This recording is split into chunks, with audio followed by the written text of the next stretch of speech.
From our nation's capital, this is the National Weather Desk.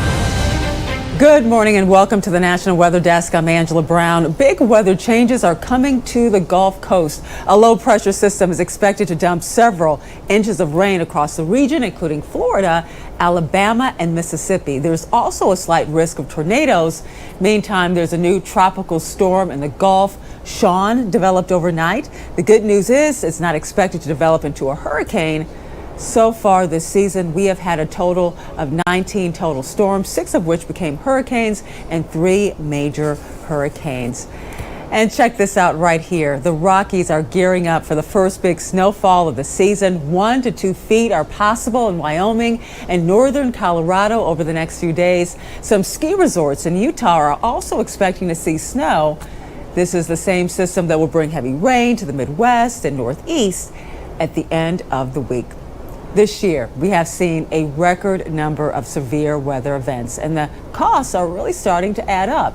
Meteorologist Ryan Mirando looks at how many billion-dollar events we've had so far and how the costs stack up to years past.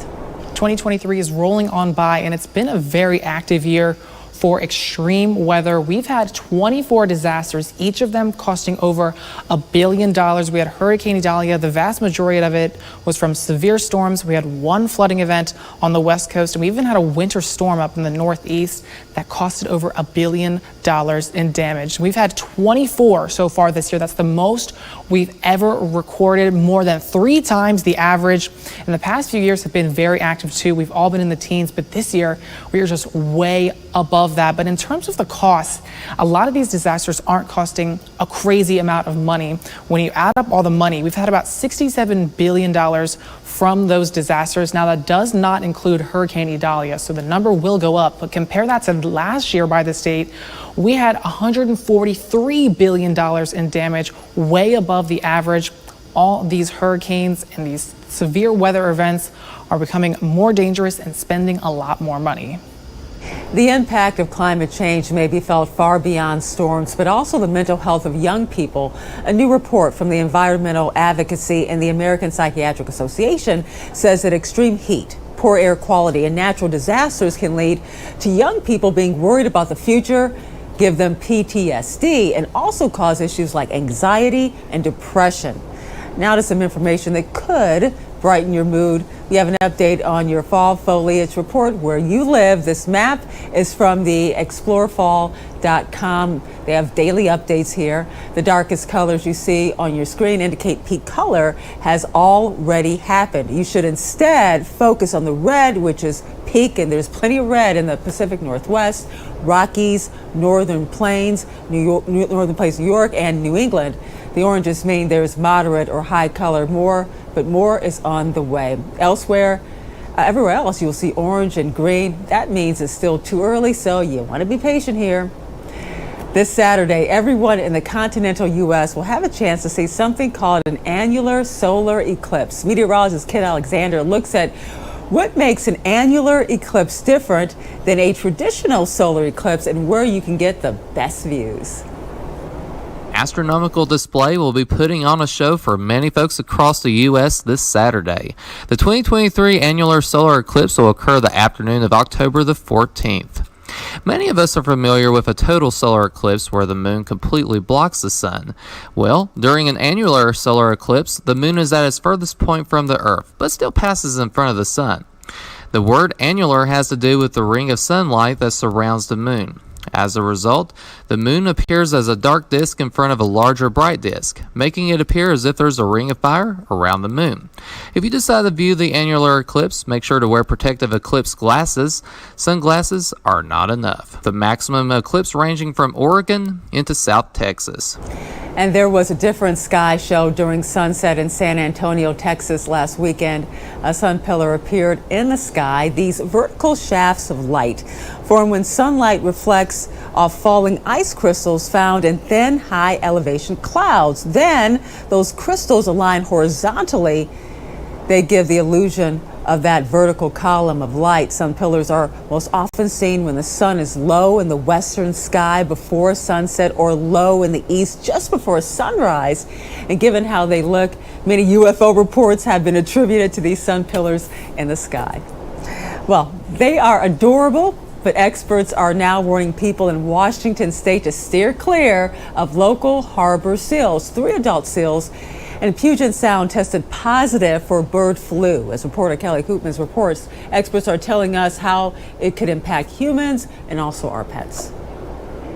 Experts call it an unprecedented outbreak. And now that H5N1 avian influenza has jumped to harbor seals in Puget Sound, experts say this. The number of different types of animals involved, both birds and mammals, is something we've absolutely never seen before. Dr. Peter Rabinowitz with UW Medicine says those harbor seal infections identified on Marrowstone Island in August are the first on the West Coast and in line with what's happening in other parts of the world. He says this H5N1 virus family has, at times, been able to infect humans and cause severe disease. In general, there have been very few human cases of this particular strain. Usually when a person gets infected from a bird, infectious disease specialist Dr. Stephen Blatt says they do not pass it to another human. But as the virus gets more adapted to transmitting in mammals, there's a higher risk of it becoming a risk for a flu pandemic. While we need to keep it on our radar, experts say at the moment, the risk to humans in Washington state is low. To keep it that way, he says humans need to keep their distance from our marine friends. Worms don't usually or normally get our attention, but officials in California are warning residents about the hammerhead. Rich Rodriguez explains why it's so important to keep your hands off this unusual looking worm. Hammerhead worms are found in 30 states, including California. They are long and skinny, some worms as long as 15 inches. Dr. Kevin Williams with the California Department of Food and Agriculture says they've been around for more than 80 years. You can find them under rocks or in the garden soil. He says they seem to be most active at night or when it's especially rainy. The most recent sighting was in northeast Fresno near Cedar and Alluvial. The person who shared these pictures says the hammerheads were just making their way across the sidewalk. It also goes by the name shovel-headed garden worm. While they're okay to admire, it's best not to touch them. The hammerhead is coated in toxic mucus. Dr. Williams says their toxins seem to be used against their prey or for defense.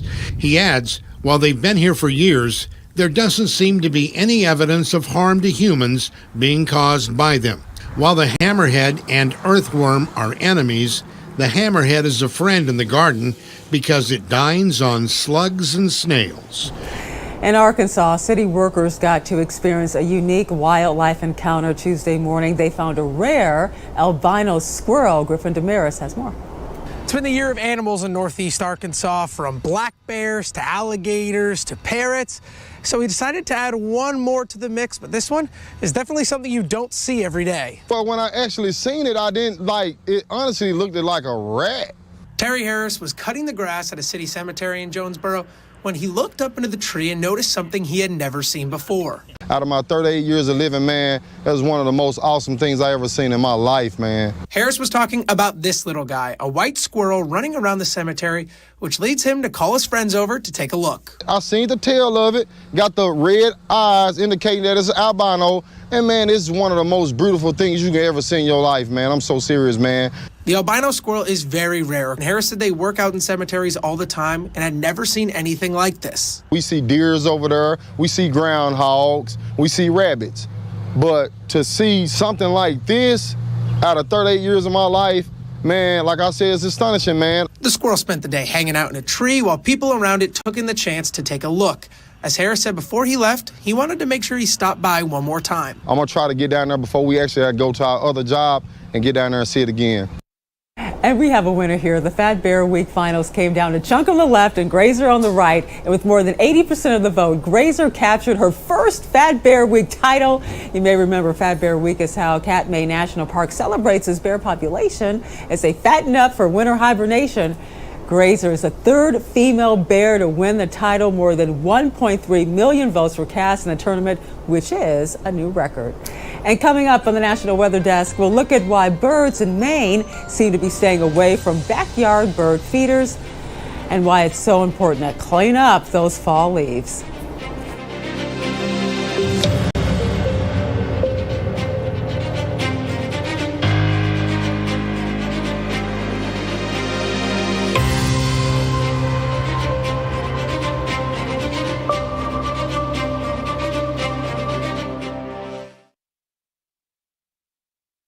I'm meteorologist Charlie Lopresti with a look at the Northeast. Temperatures in the Northeast look seasonable today with most towns topping out in the 60s. We should see a fair amount of sun developing after some morning clouds and fog. Might take a little while to burn that off. There is the slight chance for a passing shower. That chance is greatest during the afternoon through New York and parts of northern New England. That's about 3 o'clock in the afternoon today. More of the same should be expected on Thursday. The difference that day, there's a front moving through. There's the chance for a passing afternoon shower once again with temps in the 60s and 70s. I'm meteorologist Jonathan Myers, and here's a look at the Mid-Atlantic region. A crisp start for most as we head through Wednesday morning.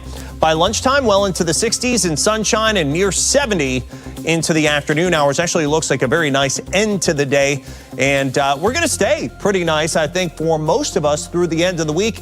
But the moisture out to our west, that's going to get kind of scooped up into our next weather maker, and area wide could get a chance of rain by the weekend. That's the scene here. I'm meteorologist Vetus Reed. Here's a look at your temperatures for the highs today. We're looking at Raleigh, 74 degrees, 75 Birmingham, Mobile at about 71 degrees, 89 in Tampa, 87 West Palm. We have moisture that's moving up out of the south. The Gulf has this low that's going to continue to bring some Gulf moisture over the south, over towards Biloxi, as well as Pensacola, moving up towards Mobile and Atlanta, getting some showers as we get into tonight. And then on the backside of this, we'll start to clear out, but definitely it looks like kind of a soggy forecast through Wednesday afternoon and night.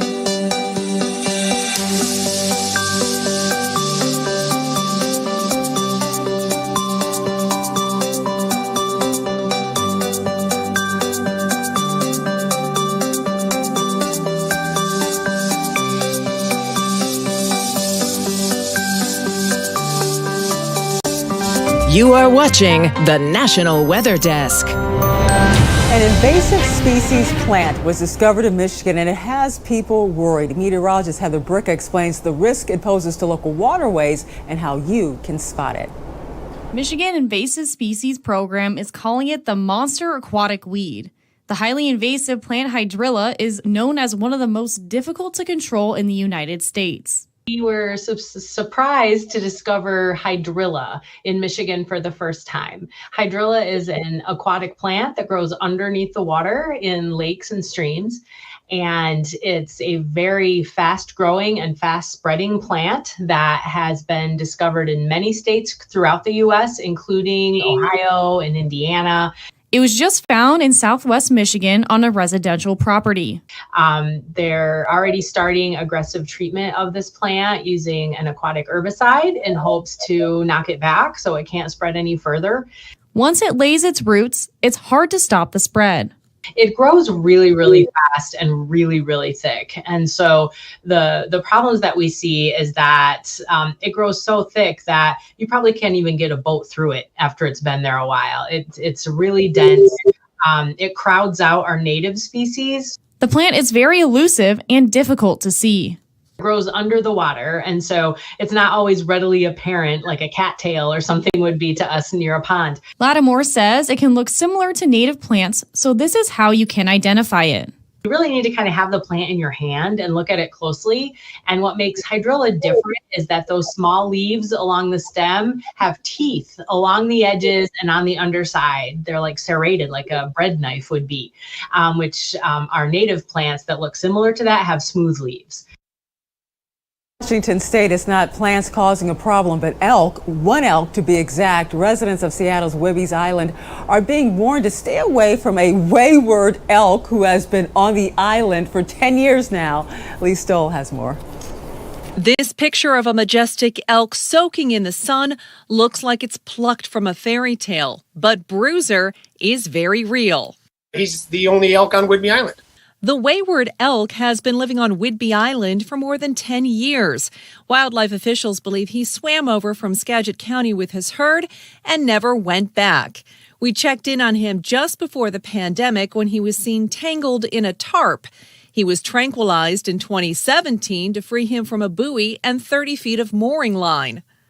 We've seen him be detrimental to yard art, tarps, trees, shrubs, bicycles, a little bit of everything. And unfortunately, most recently, somebody didn't heed his warning and he did do some damage to an automobile. Wildlife Officer Ralph Downs says Bruiser is in his annual rut. He's anxious to shed his antlers and he's alone. This time of year, he tends to get a little frustrated because he doesn't have anyone to wrestle with and he can't find anyone to have as a companion. But Downs says there are no plans to break Bruiser's routine. He's about 15 years old. Most elk only live to be 10 or 13 in the wild and up to 20 years in captivity. Now that he's getting up there in age, it would be far less appropriate or conducive to even think about relocating him. Downs believes Bruiser is past the peak of his sour season.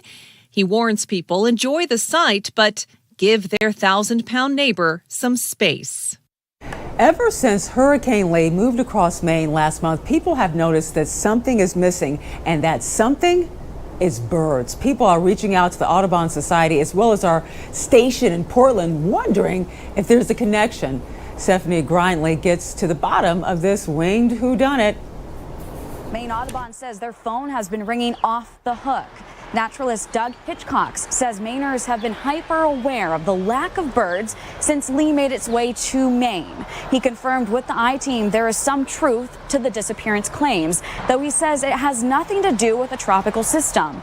Birds are not being seen at bird feeders right now. Instead, he says the unusually warm weather had their instincts kicking in and they're choosing natural options over processed seed. Imagine your favorite restaurant has announced that they're going to, shut down for the winter, for the season. Like, you're going to rush out and take advantage of that, your favorite food while it's still available. And I think that's what these birds are doing. They're eating the naturally occurring food that is, it's a lot better for them than anything we're putting in bird feeders. Maine Audubon tells the I-Team it is currently not concerned about the reported lack of birds, saying if there was something threatening the birds, there would be even more evidence than just a lack of seeing them, like when crows were dropping dead from West Nile virus. While the birds may be in the fields fattening up right now, Hitchcock's does expect for those that stay here all winter, like the Maine chickadee, to be back at your feeders in the coming weeks. October is peak apple season. Meteorologist Veronica Johnson is in Northern Virginia to see how drought there is impacting the season's harvest. Virginia is the 5th largest state that produces apples, with around 24 orchards.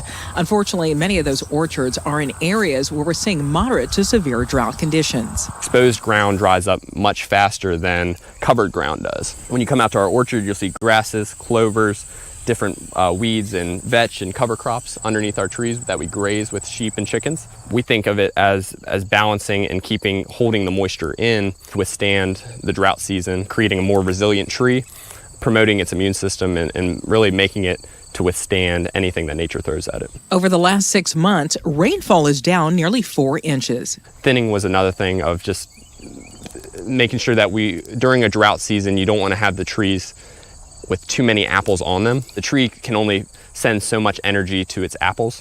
So by knowing that we're in a drier season, we decided to actually knock off a little bit more fruit this year, because if we didn't, the apples would be very small. Orchardists like Andrew Taylor employed what he calls regenerative agricultural practices to get the most from apple trees. We're seeing the trend this year to be about 10 days earlier from when we're typically harvesting our apples. The exposed sunshine, less rain, apples are coming in about 2 weeks earlier. Apples are ripening and dropping sooner from the stress rest of the drought. The sunshine is really what is bringing in the sugars right at ripening. We've seen a lot more drop off our trees earlier and earlier. So the trees are ripening faster, and then the apples are actually falling, meaning that they're ready to pick. Taylor says with the early October sunshine and warmth, the apples have continued to ripen fast and will still taste sweet. Parts of the country are in peak fall foliage. This means plenty of leaves are starting to cover the ground. Christina Ernie posted on TikTok about why it's so important to get those leaves cleaned up. Here are 3 reasons why it's so important to do your raking, your leaf blowing, and all of your fall cleanup. Number 1, leaves are more slippery than ice when wet. You can take a nasty fall or skid with your car. Number 2, they can clog drains and cause flooding in the fall.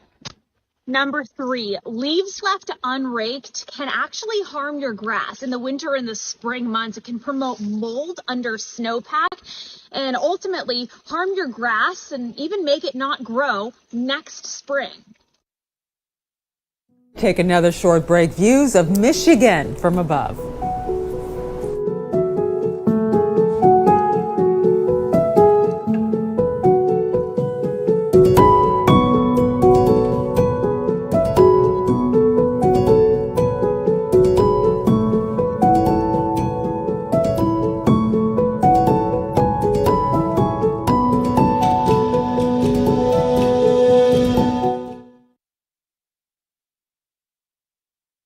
Happy Wednesday. I'm meteorologist Sarah Converse. The upper Midwest dealing with those cooler temperatures, highs in the upper 50s and low 60s. A warm front, though, to the south is allowing for those warmer temperatures like in Wichita, Kansas City, and St. Louis, dealing with those 80s. Now, that warm front's going to slide to the north, bringing us that chance for some rain showers, stretching from Lincoln all the way to Columbus. And temperatures are going to be rather mild in the 50s.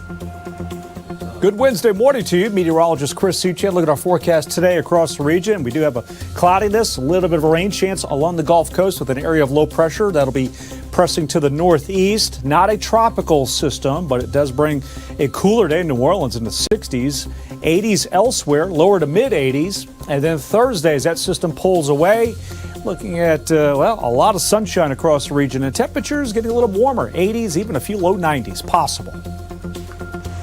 Well, hi there, everybody, and a good Wednesday morning to you. I'm meteorologist Shannon O'Donnell. Fall is in the air through the Intermountain West. We're seeing temps today back into the 50s in Boise and Spokane. Scattered showers and thunderstorms moving through the PNW. Meanwhile, in the desert, it's still 94 today in the Valley of the Sun, 78 in Denver. This system dropping into Salt Lake City and the Wasatch as we head into this afternoon. And that's the scene from here.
Weather Window, presented by the National Weather Desk. A well-defined 22-degree sun halo appeared over Alabama on Tuesday.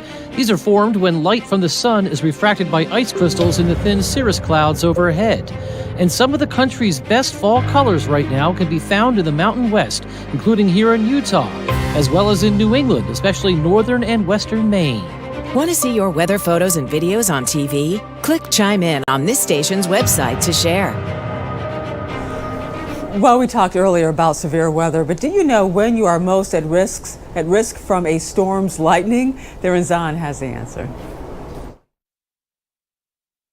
Forces of nature, and also one of the most dangerous. Some of the people most vulnerable when a lightning storm moves through are people playing sports. According to the National Weather Service, the sports with the most lightning fatalities are soccer with 40%, golf with 27% of sports deaths due to lightning, then comes running at 17%, and baseball at 10%.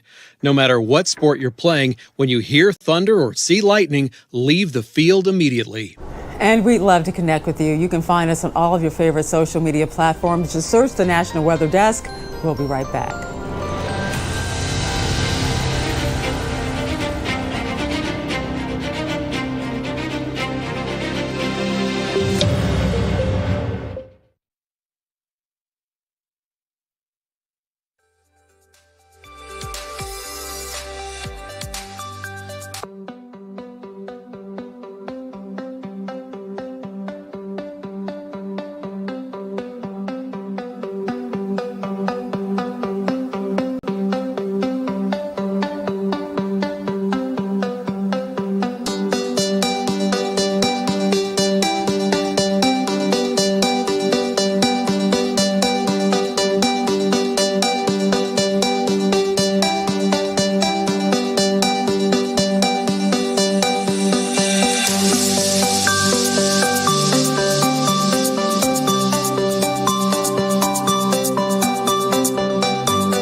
And thank you so much for joining us. Tomorrow on the National Weather Desk, we'll look at how the weather is impacting grain farmers in Illinois. I'm Angela Brown. Make it a great Wednesday. And we're going to see you right back here tomorrow.